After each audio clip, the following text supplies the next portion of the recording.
Guys നമസ്തേ, welcome to Mallu bro once again. ഇന്നത്തെ വീഡിയോൻ്റെ ഒരു പ്രത്യേകത എന്ന് വെച്ച് കഴിഞ്ഞാൽ കുറച്ച് പേഴ്സണൽ, അതുപോലെ തന്നെ നമ്മുടെ സഹോദരങ്ങൾ, മാതാപിതാക്കളൊക്കെ ശ്രദ്ധയിലേക്ക് ഈ വീഡിയോ കൊണ്ടുവരാൻ വേണ്ടി ആഗ്രഹിക്കുകയാണ്. കേരളത്തിൽ കഴിഞ്ഞ 1.5 മാസമായിട്ട് പുതിയ ഗവൺമെൻറ്, അതിൽ സ്പെഷ്യലി ആഭ്യന്തര വകുപ്പ് നടത്തിക്കൊണ്ടിരിക്കുന്ന ഒരു പ്രോഗ്രാമാണ് തൂഫാൻ. യുവതലമുറയെ വഴിതെറ്റിക്കുന്ന ലഹരി മാഫിയക്കെതിരെ കേരളത്തിൻ്റെ ബഹുമാനപ്പെട്ട ആഭ്യന്തരമന്ത്രി രമേശ് ചെന്നിത്തലയുടെ നേതൃത്വത്തിൽ കേരള പോലീസ് ഡിപ്പാർട്ട്മെൻറ്റ് നടത്തുന്ന ഒരു വലിയൊരു പ്രയത്നമുണ്ട്. നമ്മുടെ കുഞ്ഞു സഹോദരങ്ങളെ, സഹപാഠികളെ, സുഹൃത്തുക്കളെ, അതുപോലെ തന്നെ അവരെ ലഹരിയിൽ നിന്ന് മുക്തമാക്കുക, അതുപോലെ അതിനെ കാരിയറായിട്ട് ഉപയോഗിക്കുന്നവരെ പിടിക്കുക എന്നുള്ള ലക്ഷ്യത്തിൽ കേരള ഗവൺമെൻറ് നന്നായി പ്രവർത്തിക്കുന്നുണ്ട്. അതിനാദ്യം തന്നെ അഭിനന്ദിക്കട്ടെ. ഇതല്ല ഇന്നത്തെ വിഷയം. സോഷ്യൽ മീഡിയ പ്ലാറ്റ്ഫോമിനെ കുറിച്ചാണ്.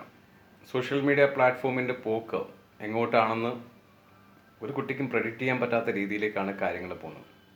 ഒന്നുകിൽ നമ്മുടെ ദുബായ് പോലുള്ള രാജ്യങ്ങളിൽ കണ്ടൻറ് ക്രിയേറ്റേഴ്സിന് തീർച്ചയായിട്ടും ഇന്ത്യൻ ഗവൺമെൻറ്റോ അല്ലെങ്കിൽ കേരള ഗവൺമെൻറ്റോ കൃത്യമായിട്ടുള്ള ലൈസൻസിങ് പോളിസി നിർബന്ധമാക്കുക.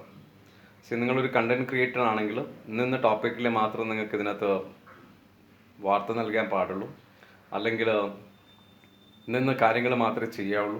പബ്ലിക്കിൻ്റെ പേഴ്സണൽ ലൈഫിലേക്ക് നിങ്ങൾക്ക് വലിഞ്ഞു നോക്കാനുള്ള അർഹതയില്ല, അധികാരമില്ല എന്നുള്ള രീതിയിൽ ഡിജിറ്റൽ ഒരു പ്ലാറ്റ്ഫോം ക്രിയേറ്റ് ചെയ്യാൻ വേണ്ടിയിട്ട് കേരളത്തിൻ്റെ മുഖ്യമന്ത്രിയോടും അതുപോലെ തന്നെ കേരളത്തിൻ്റെ നിയമമന്ത്രിയോടും റിക്വസ്റ്റ് ചെയ്യാം. കാരണം സോഷ്യൽ മീഡിയ പ്ലാറ്റ്ഫോം ഒരു പാരലൽ കോടതിയായിട്ടും അതുപോലെ തന്നെ പാരലൽ ക്രിമിനൽ സംഘമായിട്ട് വളർന്നുകൊണ്ടിരിക്കുകയാണ്. പ്രവാസ മേഖലയെക്കുറിച്ച് പറയാതിരിക്കുന്നതായിരിക്കും നല്ലത്. പ്രവാസ മേഖലയിൽ ഏറ്റവും വൃത്തിഹീനമായിട്ട് സോഷ്യൽ മീഡിയ പ്ലാറ്റ്ഫോമിന് ഉപയോഗിക്കുന്ന ഒരു വിഭാഗം ഉണ്ടെങ്കിൽ അത് തീർച്ചയായും മലയാളികളാണ്. നമ്മൾ മറ്റുള്ള UP-കാരെയും ബീഹാറിൻ്റെയും സിവിക് സെൻസിനെ കുറിച്ചും അവരെ കൾച്ചറിനെ കുറിച്ചും അവർ പാൻബ്രാക്ക് തിന്ന് തുപ്പുന്നതിനെ കുറിച്ചൊക്കെ പറയുന്ന സമയത്ത് നമ്മൾ ഓരോ മലയാളികളും ചിന്തിക്കേണ്ടതാണ്, അതിനേക്കാളും വൃത്തിഹീനമായിട്ട് രീതിയിലാണ് സോഷ്യൽ മീഡിയ പ്ലാറ്റ്ഫോമിൻ്റെ ഓരോ പ്ലാറ്റ്ഫോമും മലയാളികൾ ഉപയോഗിക്കുന്നത്. നിങ്ങൾക്ക് ഇച്ചിരി സെക്സി ആയിട്ട് ഫോട്ടോ അപ്ലോഡ് ചെയ്യാം, വീഡിയോ അപ്ലോഡ് ചെയ്യാം, ഡാൻസ് ചെയ്യാം, പക്ഷേ പരസ്പരം വെട്ടും കുത്തുന്നുള്ള രീതിയിൽ അശ്ലീല ചൊവ്വയോടുള്ള സംസാരവും പരസ്പരം അടികൂടാനും വഴക്കടിക്കാനും അതുപോലെ തന്നെ മറ്റുള്ളവരെ താറടിച്ച് കാണിക്കാനും വേണ്ടി മാത്രമാണ് സോഷ്യൽ മീഡിയ പ്ലാറ്റ്ഫോം ഉപയോഗിക്കുന്നത്. ഇതിൻ്റെ ഒരു പ്രത്യേക കാരണം എന്ന് വെച്ച് കഴിഞ്ഞാൽ, മലയാളീസിൻ്റെ ഒരു പ്രത്യേകത എന്ന് വെച്ച് കഴിഞ്ഞാൽ പൊളിറ്റിക്കൽ നോളജ് കൂടുതലാണെന്ന് അവർ പറയും. പക്ഷേ അവർ ശരിക്കും പറഞ്ഞാൽ മലയാളികൾക്ക് പൊളിറ്റിക്കൽ പരമായിട്ട് യാതൊരു നോളജ് ഇല്ല എന്ന് വേണമെങ്കിൽ പറയാൻ പറ്റും. പരസ്പരം പരിഹസിക്കുക, കളിയാക്കുക എന്നല്ലാതെ, അതായത് ഞാനൊരു ഇടതുപക്ഷ പ്രവർത്തകനാണെങ്കിൽ എൻ്റെ നേതാക്കൾ എന്ത് ചെയ്താലും ആ തോന്നിയാസത്തിനെ പ്രൊമോട്ട് ചെയ്യാം, അതുപോലെ തന്നെ അതിനെ ആഘോഷിക്കുക, അതിന് വേണ്ടിയുള്ള കണ്ടൻറ്റ് ക്രിയേറ്റ് ചെയ്യുക.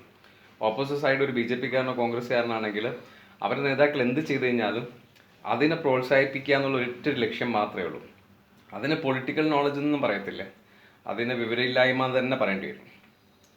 ഈ ഒരു ആറ്റിറ്റ്യൂഡും വെച്ചിട്ട് എല്ലാ മേഖലകളിലും മലയാളീസ് കയറിയിട്ട് ഇപ്പോൾ ഈ അടുത്ത കാലത്ത് നമ്മളൊക്കെ ഏറ്റവും കൂടുതൽ ഇഷ്ടപ്പെടുന്ന പ്രവാസ മേഖലയായിട്ടുള്ള UAE തമ്മിൽ കുത്തേറ്റ് മരിക്കേണ്ട ഒരു അവസ്ഥ പോലും ഉണ്ടായിട്ടുണ്ട് ഒരു യുവാവിന്.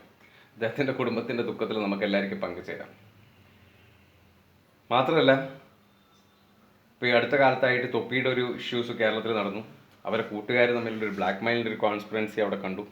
ഇപ്പോൾ ഇതേ കാസർഗോഡ് നിന്നുള്ള സോഷ്യൽ മീഡിയ ഇൻഫ്ലുവൻസറും മറ്റുമായിട്ടുള്ള ഖാദറിനെ കുറിച്ചുള്ള വാർത്തകൾ വരുന്നു. കുറേ ദിവസങ്ങളായിട്ട് പ്രവാസ മേഖലയ്ക്ക് അത്താണിയായിട്ട്, അതായത് ഒരു മനുഷ്യൻ്റെ ഏറ്റവും വലിയ ബലഹീനത എന്ന് വെച്ച് കഴിഞ്ഞാൽ അവൻ്റെ മരണമാണ്. ഒരു മനുഷ്യൻ മരണപ്പെട്ട് കഴിഞ്ഞാൽ അവന് കൃത്യമായിട്ട് അവൻ്റെ ബോഡി പിക്ക് ചെയ്ത് അത് നാട്ടിലേക്ക് എത്തിക്കുക എന്നുള്ളത് ചിലപ്പം സാധാരണക്കാരെ കുറിച്ച് ചെയ്യാൻ പറ്റാത്ത കാര്യമാണ്. അതൊക്കെ വർഷങ്ങളായിട്ട് ചെയ്യുന്ന ഒരു മനുഷ്യനെ പറ്റി അഷ്റഫ് എന്നുള്ളൊരു വ്യക്തിയെക്കുറിച്ച് മോശമായിട്ടുള്ള വാർത്തകൾ കണ്ടു. ഇന്നലെ ഏതോ ഒരു വ്യക്തി ഹനാൻ ഷാനെ കുറിച്ച് ചില വാർത്തകൾ പ്രചരിപ്പിക്കുന്ന കണ്ടു. സിനിമാ മേഖലയിലുള്ള കുറച്ച് വാർത്തകൾ പ്രചരിപ്പിക്കുന്നു. ആർക്കും എന്തും പറയാൻ പറ്റുന്നുള്ളൊരു പ്ലാറ്റ്ഫോമായിട്ട് സോഷ്യൽ മീഡിയ മാറിയിട്ടുണ്ട്.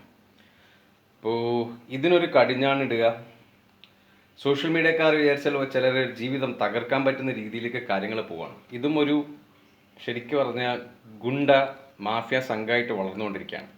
നമ്മുടെ കാര്യങ്ങൾ നേടാൻ വേണ്ടിയിട്ട് ഏതെങ്കിലും ഒരു യൂട്യൂബ് ചാനലിനോ ഫേസ്ബുക്ക് പേജിനോ ഡിപ്പെൻഡ് ചെയ്ത് കഴിഞ്ഞാൽ ആ ഒരു മനുഷ്യനെ അല്ല ആ ഒരു ബിസിനസ്സിനെ നശിപ്പിച്ച് കളയാന്നുള്ള രീതിയിലേക്ക് കാര്യങ്ങൾ പോകണം.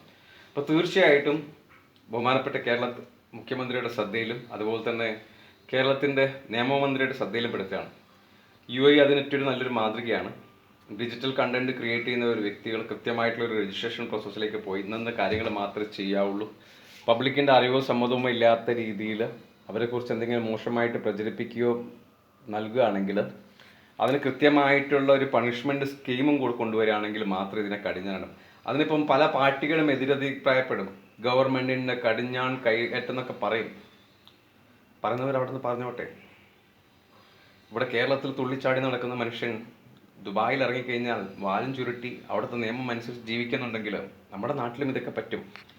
ദുബായിലൊരു മെട്രോ ട്രെയിൻ വരുമ്പം ആഘോഷപൂർവ്വം അത് സ്വീകരിക്കുന്നുണ്ടെങ്കിൽ നമ്മുടെ ദുബായിൽ ഒരു എക്സ്പ്രസ് ഹൈവേ വരുമ്പം ആ നിയമങ്ങൾ പാലിക്കാൻ പറ്റുന്നുണ്ടെങ്കിൽ അത് നമ്മുടെ നാട്ടിലും പാലിക്കണം.